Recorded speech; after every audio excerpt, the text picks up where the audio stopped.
কেমন আছেন সবাই? শখের সেলাই পেজে আপনাদের স্বাগতম। আমি আজকে আপনাদের দেখাবো প্রজাপতি কিভাবে তৈরি করতে হয়। দেখুন, এটি একটি ছোট্ট সোনামণির জুতো। আমি এই জুতোতে এটি প্রজাপতি তৈরি করে লাগিয়ে দিয়েছি। আর এই প্রজাপতিটা কিভাবে তৈরি করতে হয় তা আমি আজকে আপনাদের দেখাবো। প্রথমে আমি এই সুতোটাকে আঙ্গুলের সঙ্গে এভাবে 7 বার পেঁচিয়ে নেব। 1, 2, 3, 4, 5, 6, 7 এভাবে। তারপর দেখুন, আমি এই সূচের গোড়াটা দিয়ে এইভাবে সুতোগুলোর মাঝখান দিয়ে এরকমভাবে পার করে নেব। দেখুন, এইভাবে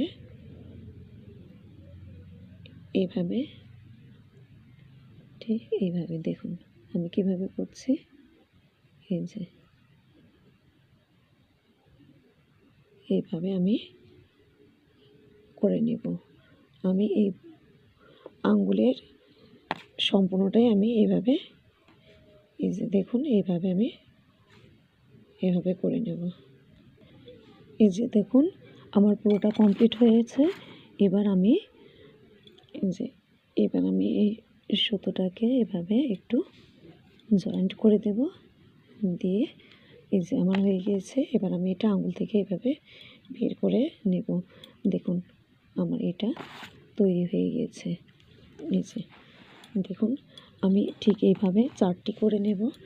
দেখুন আমি আগে তৈরি করে রেখেছিলাম। এভাবে এইরকম করে আমি 4টি প্রজাপতির যে পাখা এগুলো আমি তৈরি করে নেব। এবার আমি এগুলোকে একটি একটি করে এইভাবে গেঁথে নেব। এই 4টি পাপড়ি আমি দেখুন এইভাবে ঠিক এইভাবে আমি এগুলোকে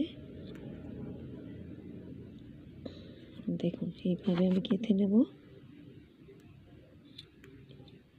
এই যে আমার এই 4টি পাপড়ি গেঁথে নেওয়া হয়ে গেছে। আমি এবার এগুলোকে এইভাবে বেঁধে দেব, একসঙ্গে এভাবে বেঁধে দেব। এই যে দেখুন আমার হয়েছে। এবার আমি প্রজাপতির যে ঠোঁটটা আছে সেটি তৈরির জন্য আমি এইভাবে পুঁতিগুলোকে একটি একটি করে গেঁথে নেব। এই যে আমার প্রজাপতি একদম রেডি। এই যে দেখুন কত সুন্দর প্রজাপতিটা, দেখতে কত সুন্দর লাগছে। আপনারা এটি ছোট সোনামণিদের জুতায়, ব্যাগে, পানির বোতলে, যে কোনো জায়গায় লাগিয়ে নিতে পারবেন। দেখুন অনেক সুন্দর।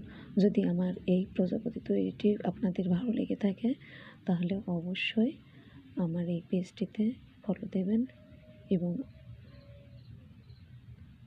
সাবস্ক্রাইব করবেন। ধন্যবাদ।